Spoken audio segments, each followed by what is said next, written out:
okay? We're fortunate that Catherine is here today, and she's decided to come back to CPF. Okay? Thank you. And, we had to raise her salary a little bit, okay, and bring her over from the highway department, but thank you, Catherine, okay? And glad you're feeling better, okay? We're gonna call the meeting to order, okay? And we're gonna do a little out of sequence this today because we have a guest speaker. And I'm gonna give it to Tim Patel to do the introduction of Rusty, okay? Rusty. So Rusty Schmidt is our consultant for the West Neck Preserve. And I realize he hasn't met all of you. So we thought today would be a good opportunity. Now that we've done a couple of things on the preserve in the last couple of months. And we're moving forward for Rusty to visit our meeting today. And here he is. And Rusty? take it away, Rusty. All right. Good morning, everyone. Thanks. We can't hear you. You're on mute. Rusty, you're on mute. Am I still on mute? It shows unmuted. We hear you now. Okay, good. Well, good morning, everyone, and thank you for the invite. I guess a little bit about me, just briefly, and then I will love to answer any questions that you have. I'm a landscape ecologist, which is a bit of a made-up term.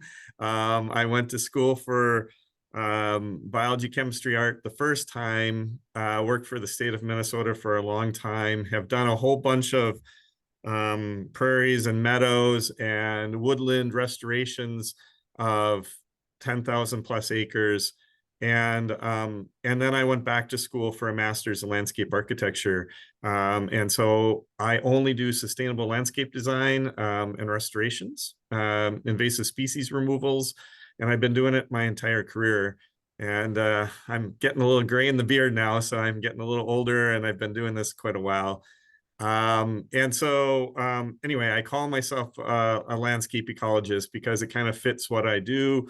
I do landscape design, but it's only for ecology type work. And then I moved here to Long Island 11 years ago, and I've been continuing the same kind of work and tradition just here on Long Island.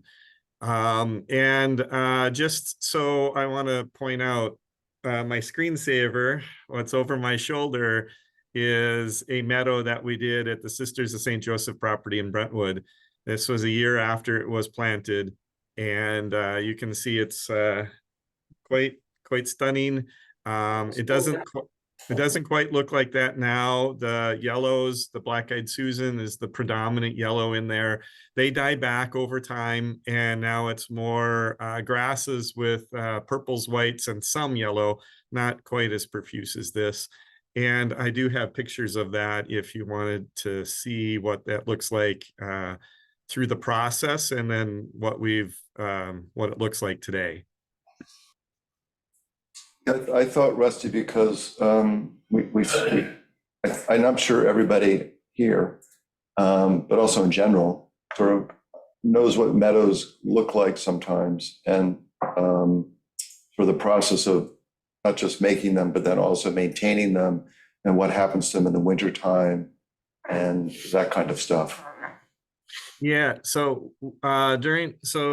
the first year, it's kind of a creep grow system. When you plant it, the plants don't get very tall. They only are, 6 to 12 inches tall. But what they're doing is they're putting down all the roots, and so they become more stable in structure.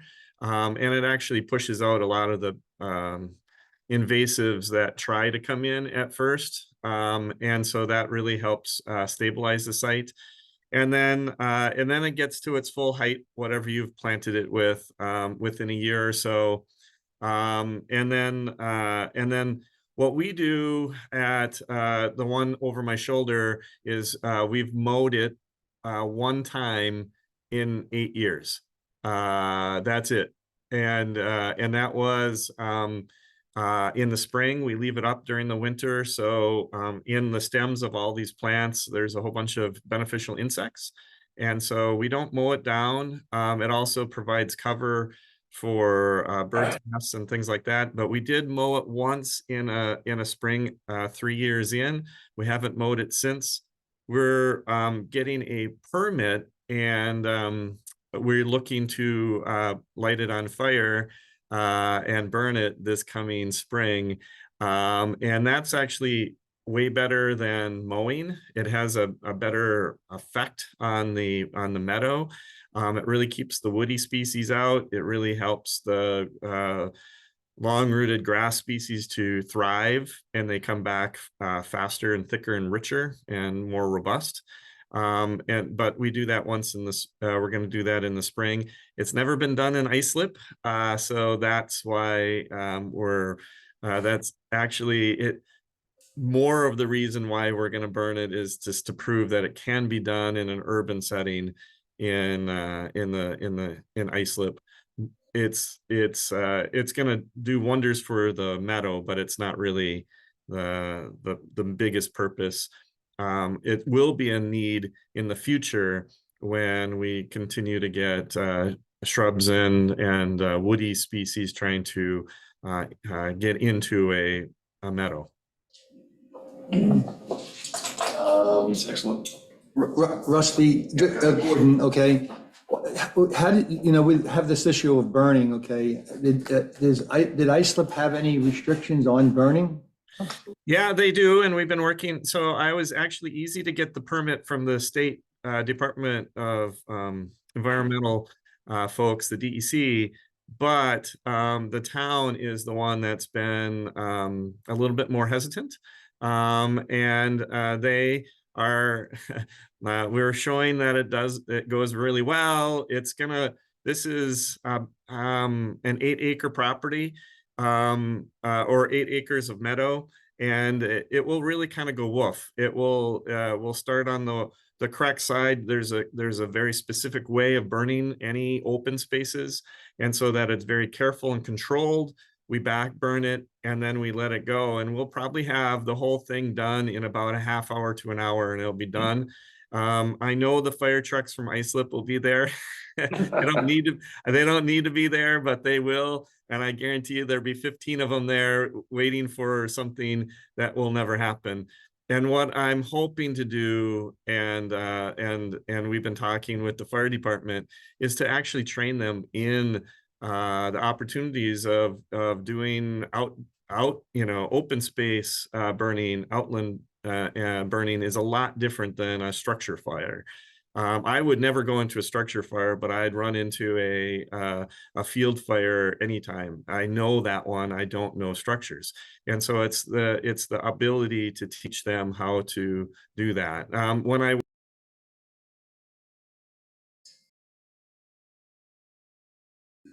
Like this end? Oh, there you go. I was just muted for some reason. We missed the last 2 sentences or so. Yeah. I would never run into a structure fire, but I'd totally run into a open grassland fire anytime to put it out, because I understand it. And so it's really training the firefighters on how to deal with open fires, just in case, the pine barrens goes up again, in some near future. And the thing is that that's a little bit more likely with southern pine beetle causing so much damage to the pine trees. So it's an opportunity to teach, but it's also it's when done correctly and controlled and with the right response team, it's not a risk. Steve, is this you organized the burn, or you were participated in doing the burn? We haven't done it yet. I've done the permit. We're hoping to do it this spring, and it will be weather dependent. And but I used to be a burn boss, so I'll be the one managing the fire. I used to be when I worked in Minnesota, I used to jump out of perfectly good helicopters in the forest fires on purpose. So it was just part of my background and part of my training. And And so I'm a burn boss and do controlled burns, but there's a whole bunch of good people with Central Pine Barrens, the board that are trained, as well as the DEC folks like John Wernette, and others. So this is not, there's plenty of well-trained grass on fire people here on Long Island. Now, with that said, we don't need to burn the preserve. It's what we're going to do to this one. We can manage the entire site with mowing if that is something that you'd feel more comfortable with. And it's effective, not as effective as a burn, but it's effective, and we can manage a whole bunch of different ways. I'm just throwing out options. So this hasn't, you haven't done a burn yet? I have in the Central Pine Barrens, but I have not on a private property yet. And since, you know, we have a community that's very active with the turtles, okay? Yeah. What happens with that? I mean, even, well, why don't we go into the thing? Aren't we turning this over again in the spring? Yes. Yeah, Yeah. but you can stick with your question about, you want to know about turtles and burning? Well, yeah, well, even the mowing and everything else, like in this particular facility that you're working on right now, when we eliminate the invasives, the turtles are more likely to come back, correct? Correct. Okay, so before you do a mowing, what precautions do you use, okay, for that? So we would walk the site, make sure that we have as few turtles, or try to eliminate any turtles from potential damage of a mowing and or a burning, if that ended up being an option. And so we would want to walk it, make sure we move them out of the area, get the mowing done, and then, excuse me, put them back. What we've done now with the plowing and the cover crop, that is that wheat, and it's only a couple inches tall, that is very easy. First, the turtle shouldn't be in there. There's nothing for them that they're going to want. But we would, again, walk the site before we go back out to continue disking in the spring. Okay. And frankly, what's going to happen is that there's probably no turtles in that area during because the mugwort was so thick and so dense. They don't like traveling through the really dense vegetation. They have a hard time getting through it. And so they probably were not in the mugwort. There was nothing for them to eat or reason for being in there. And so they probably weren't there. I can't promise that though. And now that we've turned it over, we're going to have a really good chance of watching for them. But then once we put it into a meadow, the likelihood will be that there will be a lot more turtles in that area because there's food sources for them and a less dense stem density that they're going to be able to traverse. Rusty, do you want to just talk about sort of what we're doing, the spraying, and then sort of the progression? Yeah. And in fact, if you don't mind, I'm going to share my screen quick so I can show you. Larger screen possibly of him and what he's doing. Can you change the view when Can he you- does? Yeah, so 1 second. Great, thank you. I'm just trying to make sure I share the correct screen. There we go. Can you see that? There we go. Okay. Okay, so this was the meadow that is over my shoulder in my screensaver. This was before it was meadow. It was a big lawn grass with mugwort and other things in it. And then we did the exact same thing as what we're doing for your property, is that we plowed it first. And this was 2017. And then we disked it. So once we plowed it, it was really rough. And then we have a disc, which is multiple, for farmers, you know what this is, but for the non-farmers, is they're big metal discs that roll and break up the sod clumps. and it smooths it out to a point where, yep, there it is, to a point where it gets nice and smooth. So it's ready and ready for seeding. I actually seeded this meadow by hand at first for a cover crop, same as you. This was a winter wheat as well. And you can see it's just coming up in late fall 2027 or 2017. And then in the spring, we were able to disc it so many times that we removed all the green vegetation. So we were able to go straight to seeding. We weren't able to get there to West Neck early enough. So we're going to need to disc it again this coming spring.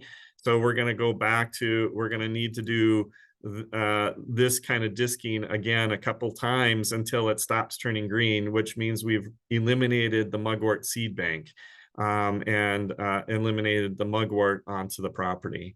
So then we will seed it with a Truax seeder, which is it's a specialty box for seeding meadows. The grass seed goes into one box, the flower seed goes into a separate box.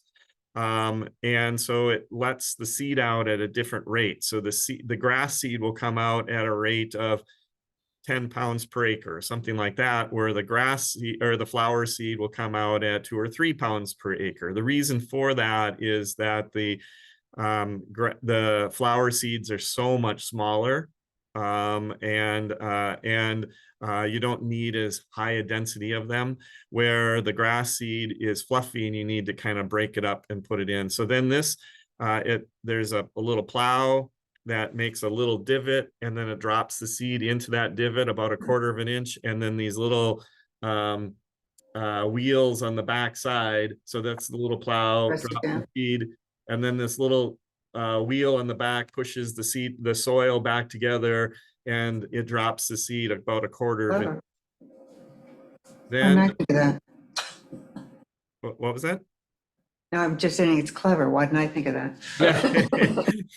Well, actually, it's been in use since 1990s. So I've been doing this. So this is the machine we've been using a long time. But then that first season, this is what the meadow looked like. That first season, you can see it's short and just starting to turn yellow. But you can see a lot of different plants growing. And then 2019, the meadow started to look a little bit better. We were starting to count the plants, and a little later in 2019, this is what it looked like, which is that background picture that I have. Very pretty. Right, it's stunning. And then we have a ton of cool bugs in there. So that little green bee on the bottom right is a sweat bee. It's about the size of the end of your little pinky. It's very small. And it's a native bee. Most people know the bumblebees. Most people don't know about the 150 other bees that are usually smaller and they can't sting you. And so anyway, so we're out there measuring and looking, and this is what it looks like earlier this year. It's a little bit more heavily grassed, especially along the edges. But if you go inside, there's still a lot of flowers inside. And this was late fall this past year. And there's bees on these flowers as well. This is a calico aster. So it's going to be more grasses than flowers, unless you want them to be. And so there's that, and that's a hoverfly actually on the calico. And then there's a bumblebee on the right here. We're showing that we have about 10 times more bees within the meadow than what we had out of the meadow prior, and they're all native, but then also the butterflies and other things. I guess I didn't show some pictures of the butterflies, but we have 15 different unique species of butterflies that you don't see very commonly in this meadow. And we've been pulling out the turtles, or not pulling them out, but finding them, and garter snakes and all that kind of stuff. And we're finding a whole bunch of really cool things in the meadow. And and frankly, no ticks, believe it or not. So I've yet to get a tick on this property. Why do you think? Why do I think I have no ticks? Yeah. I think it's an urban area, you know, I'm urban around it, so that wouldn't be the same for you. But then the other piece to it is we do have they have chickens on the property, and I think they just eat all the ticks for me. So it's kind of a combination. I do not want to promise we're not going to have ticks, but I just have yet to find a tick in this property. Quail. I'm lucky. We're hoping to have quail. I mean, quail have been spotted on West Neck, and they were Yeah. released at another preserve nearby. So ideally, the Yeah. quail will thrive. The quail actually, quail's favorite food is actually ticks. So like chickens. And so if you do have quail in this property, and it's more likely you will now with a meadow and the shrubland mix, they like that edge best as their habitat. They're gonna, you probably eliminate a lot of ticks on the property. Rusty, so I understand this, the grass grows, you don't cut it, and it dies, and then it comes back. Yeah, yeah. So At what point do you cut? Like, at what point do you, like you mentioned, you have to cut every once in a while, so. yeah. So about once every 3 years, and usually in the spring. Rusty, do deer inhabit the meadow? This meadow? They will. They'll find a spot to bed down because it's grass is tall enough. They'll find a spot. I don't have them in this one at the Sisters because I just don't have deer. Yeah, they'll find a spot to hunker down because the grass and flowers are tall enough that they'll hide away. The other thing that I'm going to suggest for this project is for your project is that I'm going to decrease the amount of grasses, and I'm definitely going to decrease the switchgrass, which is the dominant grass in the pictures that I just showed you, so that it's more of little blue stem, big blue stem, Indian grass, and then a higher density of flowers. I think that's going to help you with the look that most people think a meadow is. Most people think a meadow is flowers with grasses. It's really grasses with flowers, but we're going to try to increase the abundance of flowers so that you have less pushback from neighbors. Rusty, Mhm. you got cut off the last couple of sentences. You're Oh, talking sorry. about Yeah, sorry. grasses to. Yeah, so most meadows are, most people think meadows are flower beds, when, like what's over my shoulder, when it's really more grasses with some flowers. A true meadow grassland is 80%, 80-90% grasses and 10-20% flowers. What I would recommend for your property is that we increase that flower mix to 30-40%, maybe even 50%, so that it is a little bit more showy, and it will help you with your constituents, that it looks a little bit, it looks a little nicer. Rusty, that equipment that was in the photographs that you showed, is that your equipment? No, but I can rent it or borrow it. Actually, I don't even have to rent it. So that yellow Truax cedar, the thing that dropped the seed in the ground, that is the Suffolk Soil and Water Conservation District has one, and we can borrow. And that was theirs that I borrowed for the day. Rusty, are there any flower species that won't grow back from the burning? No, they are actually they come back in more abundance.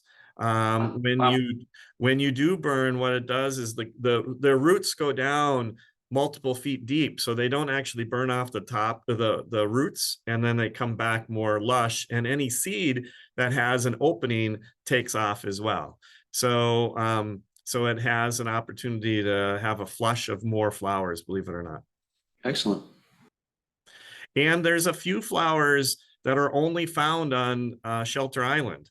I've been out trying to collect a little seed. I got a permit to collect a little seed. So there is some of the seed that I like to put into this mix is for your island. So Pacanthamum muticum, which is well, I'm trying to think of the common name. Slender leafed mountain mint is only found on Shelter Island, and it's an endangered species for the state of New York. Huh. So I'm out there collecting the mountain? seed for that to put on your property, because then we can expand that area. I wouldn't take seed from, because it can be more common out west. So I could get seed from Kentucky or something, but now I'm bringing seed that's not appropriate, that's not as genetically situated for this property. So I'm collecting seed from down the street. Very cool. Yeah. And Rusty, we had talked about sort of the idea of trying to have more genetically local seed on this property Yeah. in general, right? Yes, so I've been working out some deals with the Long Island Native Plant Initiative. LIMPI is their acronym. I used to be the president for 8 years. I left that. Due to a bunch of other commitments.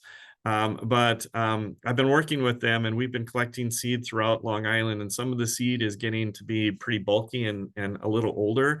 And so I'm working with them right now to test the seed to see what's its viability rate or germination rate. And then I'm looking to buy that seed, which is all from the east end of Long Island, to use on projects. And yours is one of those projects. I would like to have this seed ready for you when the time is right to seed this property. So now the seed source that we're planting is not only Long Island natives, but it's East and Long Island natives. And so it really is hyper local. That's great. That's fabulous. Right. And we would rely on seeds predominantly and not do anything with plugs, right? Correct. We can buy, so in our design, we have it for the meadow, the large areas, we do it all by seed. It's the least expensive method. However, what we can do, we also have an area by the parking lot that are going to be demonstration gardens that I think we plant in plants and show off what is in the meadow that people can see, and it's labeled, and people have an understanding of, oh, I really like this plant. What is it? And not only can they figure it out, but likely we can find a source for them to get the plant. Right. And again, we would probably try to get a lot of our seed or our plants from LIMPI or other sources that are right here on Long Island. So for instance, Warren's Nursery in Southampton, Vicky Bustamante, all of her plants are locally sourced seed that she germinates into plants to plant. Great. Thank you. It's really exciting. Right. Heather. And Just one more question, Rusty. absolutely. The area that we're working on right now was, we sort of did it as a test area. Yeah. Should we expand it? Let's Or you think just through want to that. leave it there? Yeah, let's evaluate right away this spring. And Okay. the answer is probably, but I don't want to do that without seeing how successful we were with Okay. the plowing. And there's some areas that we couldn't get the plow to because of tree roots, or there's more good plants than bad. And so the rest of the area, what we're going to look at is other options, one of which is smothering, which is putting down either tarps or cardboard. The benefit of tarps as a smother technique is that it prevents water and sun, and it usually kills things faster.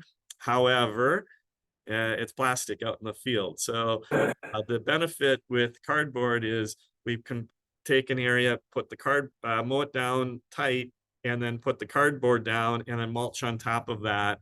and that will smother and kill out the bad plants, the things that we don't want. And then we can drill right through the cardboard plants and plant the plants. And it will be, it's a higher success rate of eliminating the bad plants and putting in the things that we want. So we'll know more since this is the first spring coming Well, up. yes, right. Yeah. Yeah. Yeah. Okay. So hopefully, so the cover crop's doing well. I'm hoping that in March, April, May, we'll be out taking a look to see how much mugwort has come back and how many treatments we may need to till or disc the site again. Great. Gordon, when you asked about expanding, did you mean take the meadow area and make it bigger? A larger year. Okay, I mean, since it's there, I mean, I guess it's too early to know the success rate. That's what I guess, Right. that's why we did it this way. right. I have no questions. Thank you. Any more questions? No, but thank you for the help Yeah. making this look so much better. Yeah, no, thank you. And I think this is a great opportunity. I'm glad that you're using your CPF funds for these kinds of projects. And if I can do anything to continue to help, let me know. If you have questions, reach out to me. And the next time I'm out, I'm on Shelter Island every so often. Next time I'm out, I will let Tim know. And if any of you would like to stop and ask me questions on the site, please, gladly. You know, you guys are who I'm doing this for. So let me know if I can be of any help. Thank you so much. Thank you. Thank you. Thank Rusty. you, thank you, thank you. Thank you, Rusty. Have a good afternoon. You too. Thank you. Bye-bye. Good morning. Yeah. Better not be hearing you. Hired the right guy. He's impressive. Yes. They'd like to look into that burning. I at some point, found yeah. that interesting, Yeah. but, Let's see what happens in Iceland. it's early right now. I can see the turtle people out. Heights, Yeah. And the slope and the heights and prospect. I said I can see the- We'll Oversee, tell we them, burned it. they have to go look for the turtles first and get them out of Big there. old hill, Yes. they don't do that anymore. Actually, when I burned it a couple of years ago, I was really concerned that it was overburned. Yeah. And nothing was going to come back. And I happened to go to a book signing from a guy who's a very well-known meadow maker. And Metal maker. chatting with him, I said, you know, we just burned this area and I'm really, really concerned that nothing's going to come back. He said, don't worry, it's going to come back. And a month later, it all came back. The issue will be, actually, this will be a home for more turtles. But he For said, every- he says, for but we everything. don't cut it on a regular basis. Yes. He's saying you cut it maybe once every 3 years or something like that, so. we'll get Yes. that. I think it was good. Thanks, Tim. It's Okay. going to be a better home for everything. I mean, insects, turtles, Butterflies. birds. Well, what's interesting, and he confirmed, okay, and it was good that he spoke here today because everyone was always concerned when we brought the tractors out to cut up the mugworts, okay, that we're killing turtles, but the turtles were never there because of Correct. the density that's Correct. there, okay? Yes, And I think that's pretty important. The turtles that we found were along the perimeter yes. where it was softer soil. Every time we would come to vote with the mugwort, I would go through it in a Tyvek suit and make sure nothing was there.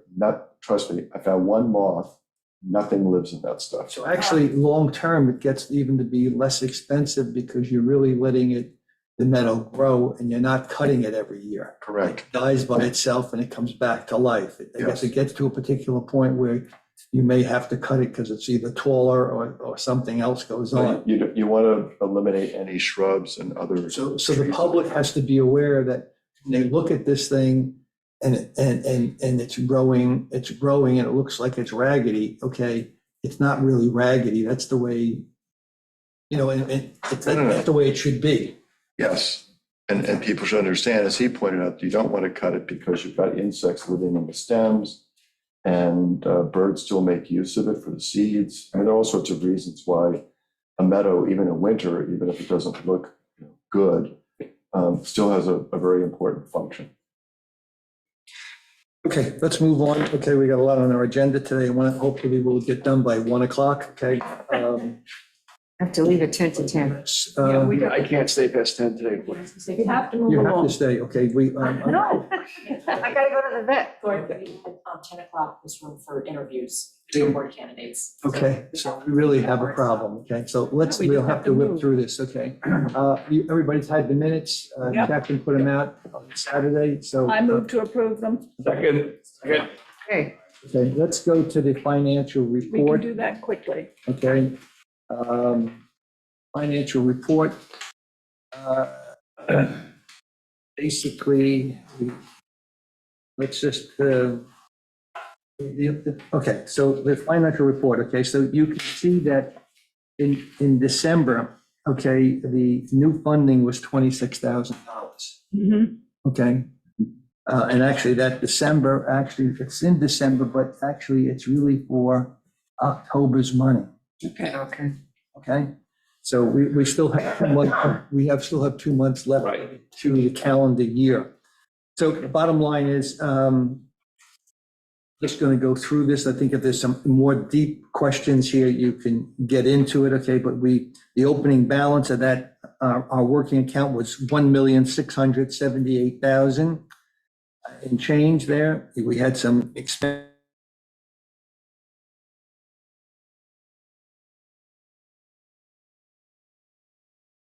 QuickBooks environment, okay, and I know that we've had some issues here with personnel, but once we get to this point, this should become moot, what we're dealing with right now.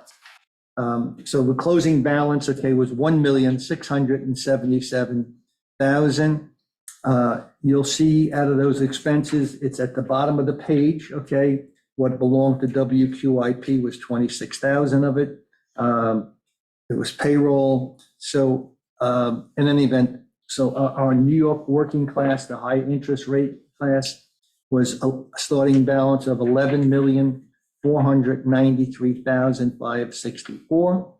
The interest for this period of time, okay, was a whopping 51,689.38. Okay, what a difference a year makes. Okay. So that balance account, okay, is 11,545,253.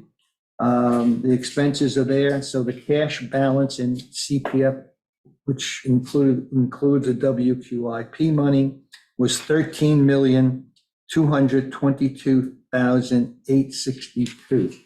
Okay, I don't want to get into it now, but I'm looking at the payroll.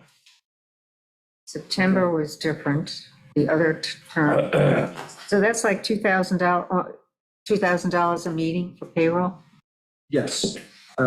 Can we? I don't want to get into Can we it now, get but this, it's just, because everybody needs to leave, we have to be out of here by 10, so we can talk about it, okay?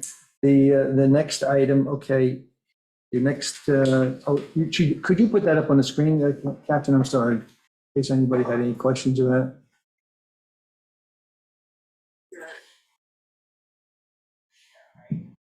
Yeah, 2014, 24. I'm sorry, 24. Right.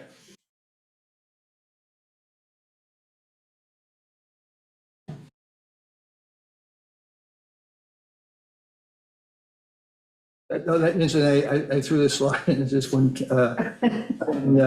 Brian was retiring, we gave him a watch, okay?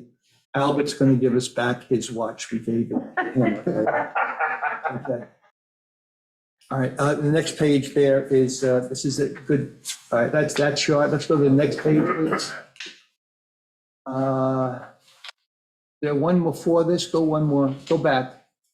What, the one? One more back. This one right here. Okay, so this is just a brief overview which we use to find out where we are. Okay, so it's broken down here by revenues year to date. So the year of 2023, the revenues was as of this particular time, we're short still 2 months. Okay, but it's 2,250,849. So, we're going to fall in, I suspect we're going to fall into, close to that are 2.5 million, okay? You'll see that all the expenses for WQIP are listed here, and not expenses, but what we have allocated for WQIP. So year-to-date from 2023 is 450,169. So since the inception of that legislation of 2016, there has been 3,999,617 that's been put aside for WQIP. The bottom section there, you'll see is expenses, and it's been broken out by year.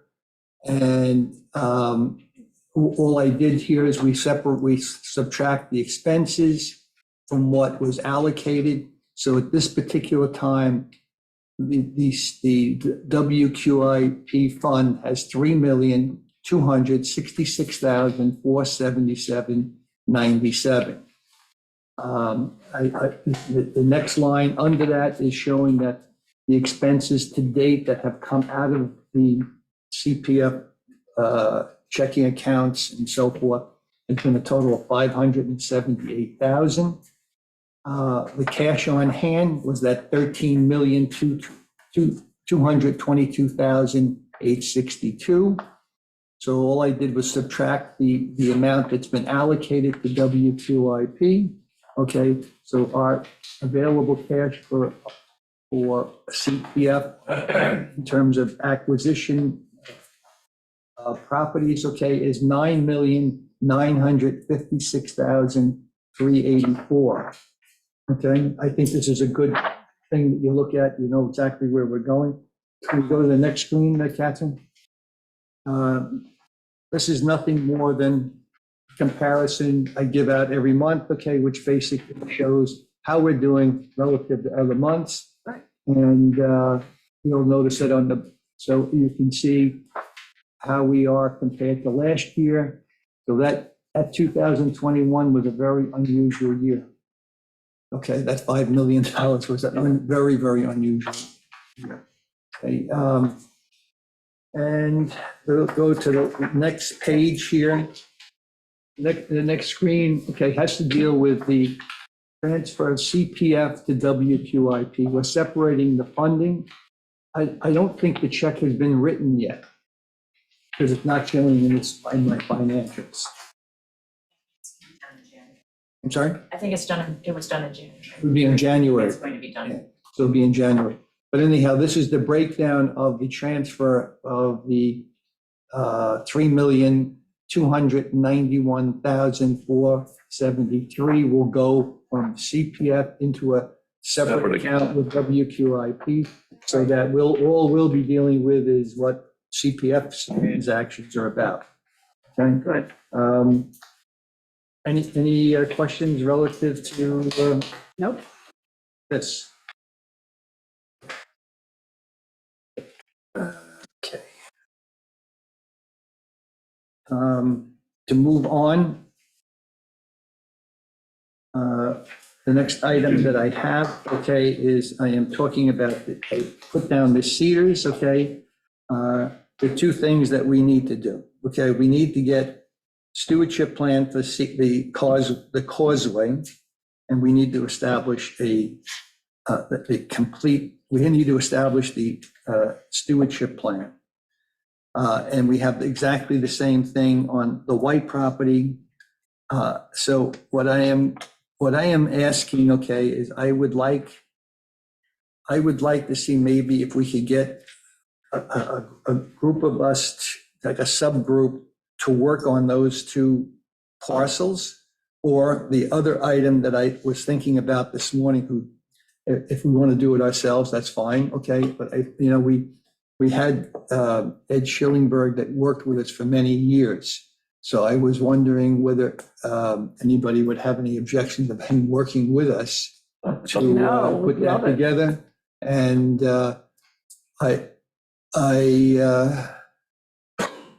I'd like to discuss that further, but I mean, I just want to see if anybody has any problems with that, because Ed, he did that whole compilation and everything else, and I don't know whether I don't know how much cake I have to buy him, but I would like to see if I can get him in to help out. Absolutely. I think that's a great idea. He did a wonderful job. Okay, all right, and we need names, okay?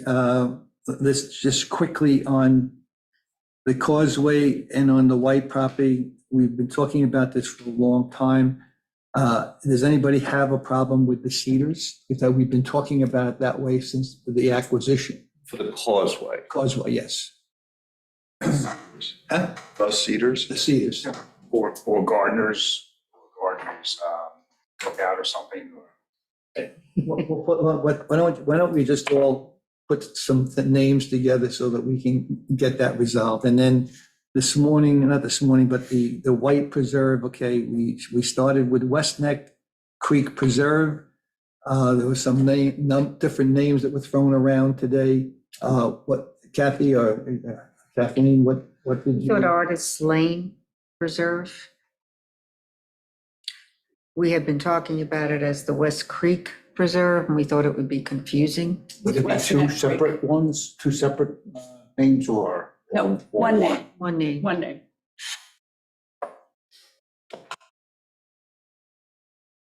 Duh. No reaction? I like artists. Yeah, that's fine. All right. Let me just move on to, I have other photographs there, I believe. Could you just, in the PowerPoint? Let's see what I had here. This, everybody saw this, right? Mhm. Okay. So, next slide. Next one. Incidentally, all the gravel is, all the finished stone is in place here now.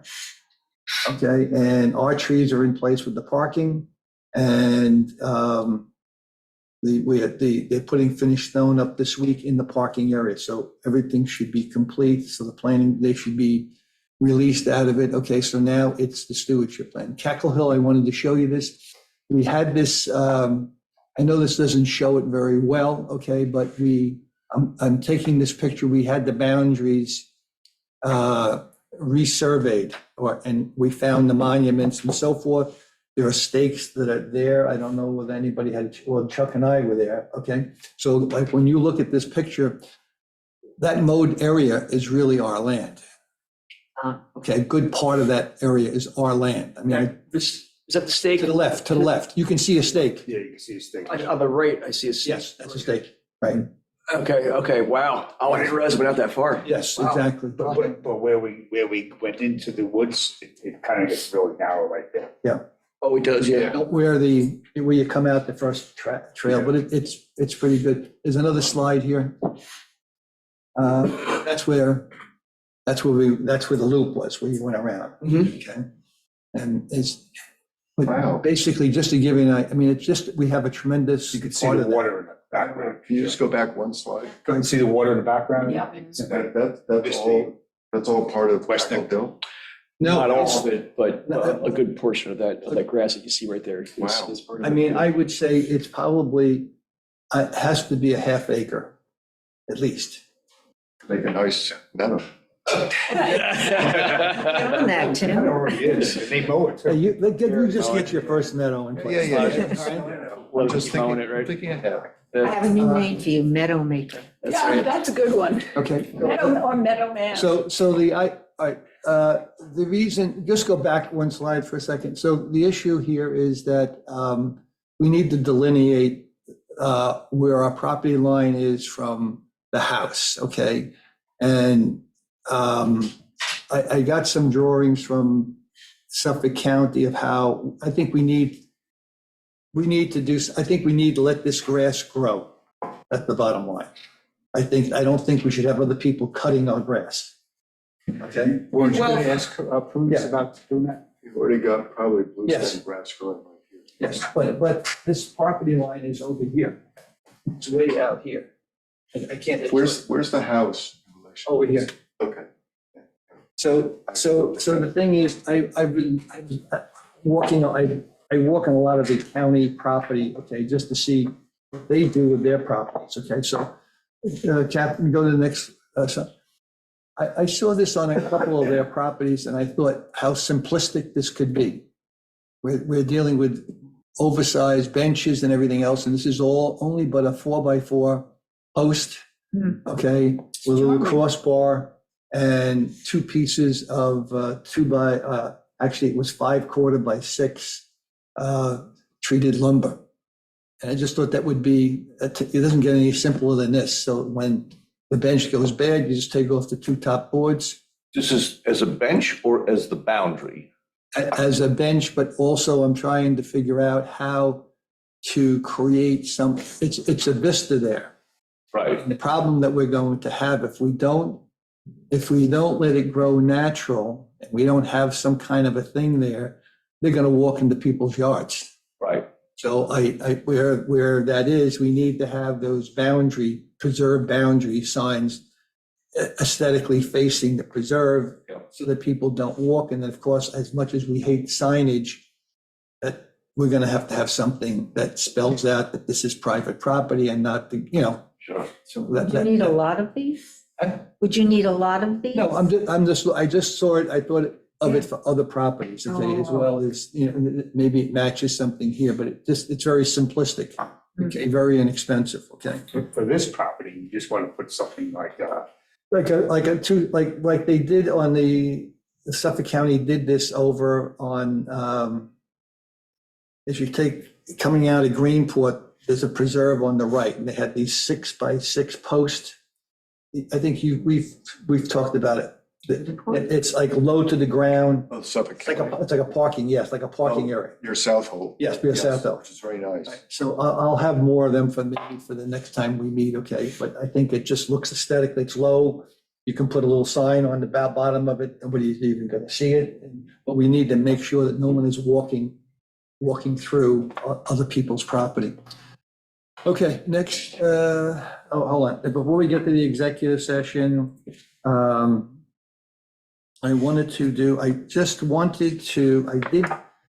did send you copies here.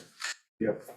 Okay, I asked you to read it, okay, because I think that's really pretty important stuff. Okay. Okay, one of them has to deal with Chris Gobler, okay, who became Person of the Year in the Southampton Press, okay? It's an interesting article over ponds and what they're doing in ponds in terms of stopping algae growth, and they're working with the DEC with monitoring. So I think it's a very good thing to look at, and also he's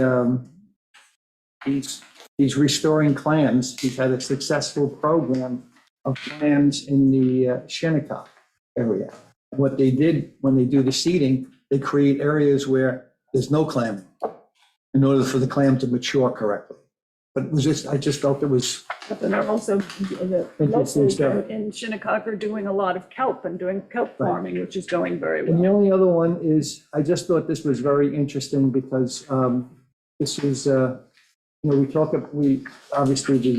had some meetings at the end of the year here over CPF and the need for CPF and all, that our goals have been accomplished and maybe they're done, but I show this only because the other towns like Southampton and East Hampton, they have so much money in their coffers.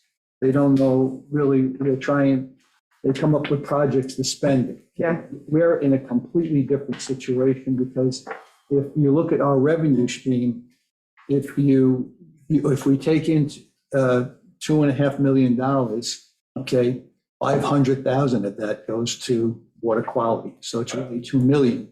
So when we're looking at properties today, we know that we don't get much for 2 million. And with acquisitions that are very important that we have on the table right now, it's really can be very stifling. It wouldn't take much for us to be out of money, okay? And I think that CPF is a successful program. I think that successful program, and the other thing is, just closing off our public session, is the plan. Okay, we've had a lot of this stuff with the plan. I don't want to go back through it, but I would like to see if we could create like a subcommittee and that we, as CPF, can present our position. We've talked about this, we let it go probably longer than we should have, okay? But there are things in there that need to be corrected, okay? And I think that we should have a position of what we perceive it to be, and as a committee, and we should take a bigger role in determining where it's going for, like this whole issue we talked about with wells and well fields, which were not part of the legislation. So, we bitch and moan, but now it's our time to say, how do we think it should be? And then we really need to work perhaps with the other committees like CAC. We need to have some other input on this thing, okay? So I think, I'm wondering here, who would like to participate with that? Green? That's fine, because we don't have a quorum, we could do a 3-part committee. So would you, I'm going away for a month, so don't expect anything. Oh, wow. Unless somebody else wants to. you want to start off with it during this month that she's away? And No, I think we all should be together, frankly. What about you? That's a long time to wait. Well, we have the basic framework, okay? We have to really discuss, do we need to list every single piece of property? I think Yeah, Well, I- let's not do that now. Okay, We have right. this, All but right, so let us, can we? Well, we're not meeting in February, correct? No. How about, can we discuss it later on this week? sure. Okay, let's discuss it this week. Yep. You're available? Okay, so we'll discuss it. What else? That's it. There's the WQIAB update, old business, new business, but the only, I just lost something here. I don't know what I did with it, but that's okay. we're looking for, here's the agenda. We have that, and that. I had something. Okay, yeah, okay. Okay. On that note, okay, I would like to make first of all, let me open up to the public, okay? Does anyone from the public have any comments and anything that they would like to discuss? Good. Julie Lane?